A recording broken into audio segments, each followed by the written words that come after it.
Alrighty then. B-32. Let's do this thing. It's a beautiful pocket all around. Greg Beast came up with it because it's got a little shelf working. A little shelf for some face-off mega hold on the backside before you flip it out and run down and score. Alright, we, as usual, we're using the 9-line out top, and we're putting in a shaped mesh pocket to begin with. Start at the top, center that baby right up. Center it up, so we've lined up the mesh through the 5-hole, which is the middle of the 9-hole. 1, 2, 3, 4, 1, 2, 3, 4 on either side, and the 5th hole in the middle being the 9th. Okay, so there, let's get it up nice and tight there, top of this B7. Now we're going to shape the mesh down the head. This is what we do with pretty much all of our pockets. The idea is to create this diagonal tension. Use the mesh itself. Use the mesh as much as possible as a shooting string, so that the shooting strings become more than cosmetic and have a function. And this head, the function is very, very smooth ball exit on the front side and on the back side. Okay, so we've come down here, we've got the 5-hole, 1, 2, 3, 4, 5. We go 4-hole here, then we're pulling the 3-hole all the way over here. And then we're going to take the 2-hole, if you will, and drag it down skip another hole on the side here, and then get the final piece here. You see it's the 9-line. There's a 9 and a 10 line. The 9 lines on the inside, sort of the inside line, if you will. And then, boom, we're 5 holes down, about a third of the way there, and all kinds of funny looking up top.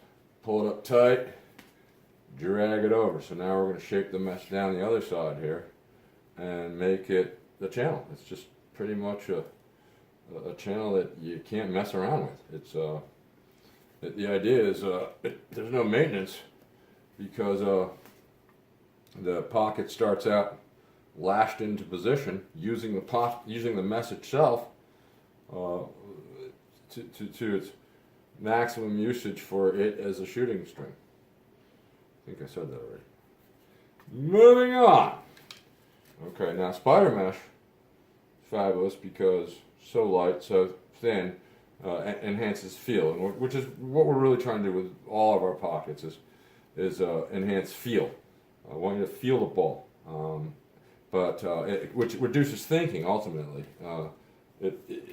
In reducing thinking, and then you're tapping your instincts, you're in the zone. Reduced thought is zone work. So that is the objective of pretty much every one of our pockets. This one has hold to go, by appointment only, we like to say. It flips really nicely because it's super soft. That's a tremendous advantage the Face-Off Academy boys have noticed is the softer the mesh, the easier it flips out the backside. Okay, so now we're just going to we've shaped the mesh up top. See, we've got a little Gothic topper. Center is only one down. Now our key, there's only really one way out.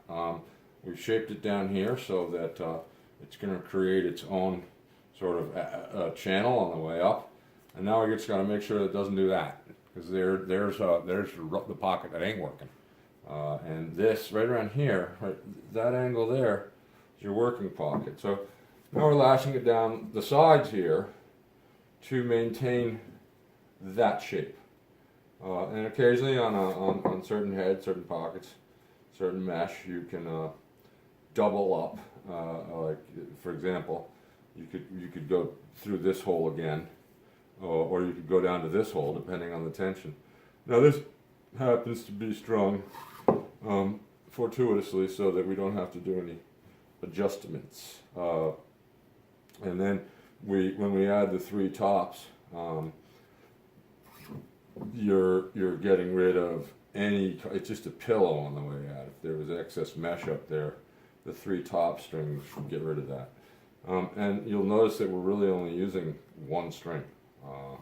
We bring it all the way down from the top, both sides, and lash it at the bottom, and then just add the 3 strings, the 3 hockey strings for your pillow slash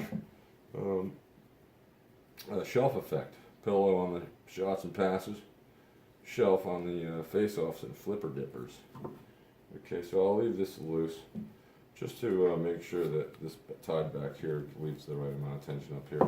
It has a minimal effect. The main thing with the tension up here is where you lash these upper ones. What you're trying to do here is really take this line here and get it down here, so that you have that tension. This is that horizontal tension, diagonal tension, the pull down and out that is critical to any pocket, reducing again this overhang. So we're almost done with the overhang here. As soon as I lash up a couple of these siders, lash them.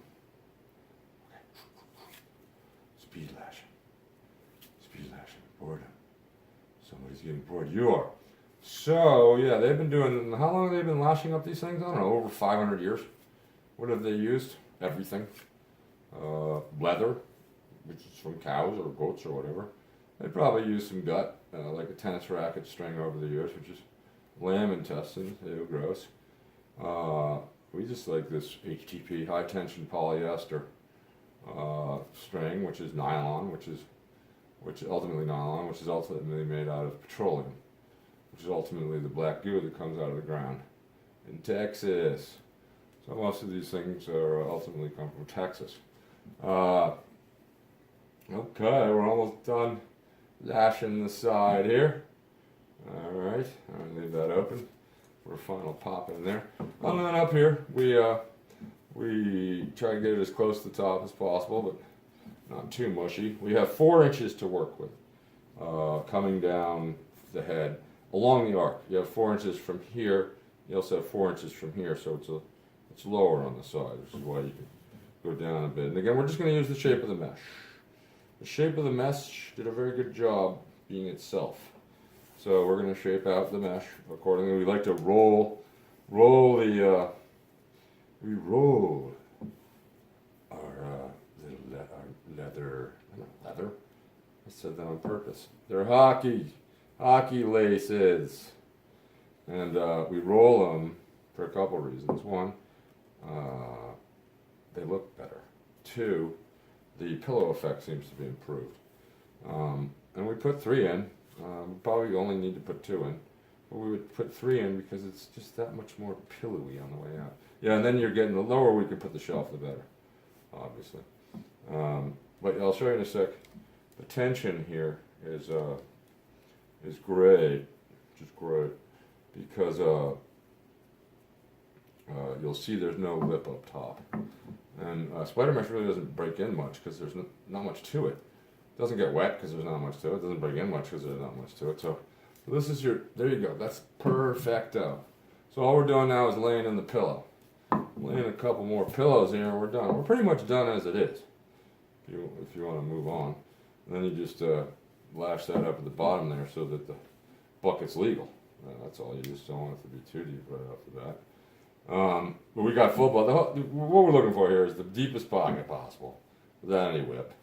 Less whip is we talked ad infinitum. No whip means that you can just take a full wind up. It's the most natural, full, 100% wind up, more power, blah, blah, blah. And what do we get? What do you get out of that? A bunch of things. Your shot speed is better. And then in the fourth quarter, when you don't whip, when you have whip, you have to make a calculation. Make a little calculation every time you throw or shoot the ball because you have to half cut. You know, it's not a full.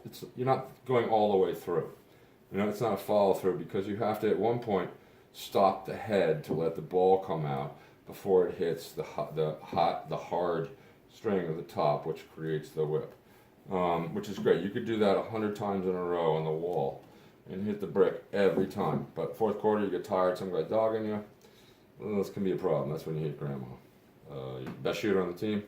Why'd you hit grandma? Too much whip. I had that problem in college. The girlfriend in the stands. I did not want to drop the ball. I figured it was a lot easier to yell at attackman to go get my shot than it would be to drop the ball and have to answer to my future wife. So kept batting whip, so that I ended up knowing all the goalies in our league. Played in the North-South game. It was nice because I knew them. I knew these guys because I'd been 2-3 feet away from them, shooting balls at their face, but not very fast because I had so much whip. Nevertheless, this is a solution to a personal issue. So what you got here in all our pockets is no whip, just the most hold, wife hold, meaning that whoever's in the stands watching you will respect you for the hold you have. And then feel. The most important thing along the line is not dropping the ball, not having the ball fall out, blah blah blah. That's the hold.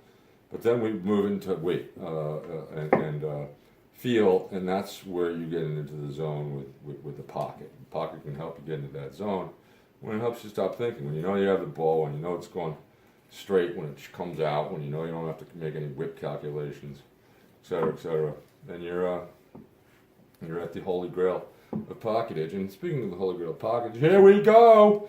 Beautiful B7. Shelf on the back here. Pillowy exit. Now I look back here. Get a little, we tend to put it 1, 2 back. On the 9 line. 3, 4. It's not even jargon. That's just the number. Bajumbi. And then same thing over here. 3, 4. Bajanga Bobo. Bajul Bahala Honey. And then we just have an epically beautiful, strung up, ready to go, B-32 pocket on the B7. That's how I do it. Maintenance on this? Nothing. It just keeps working. Enjoy.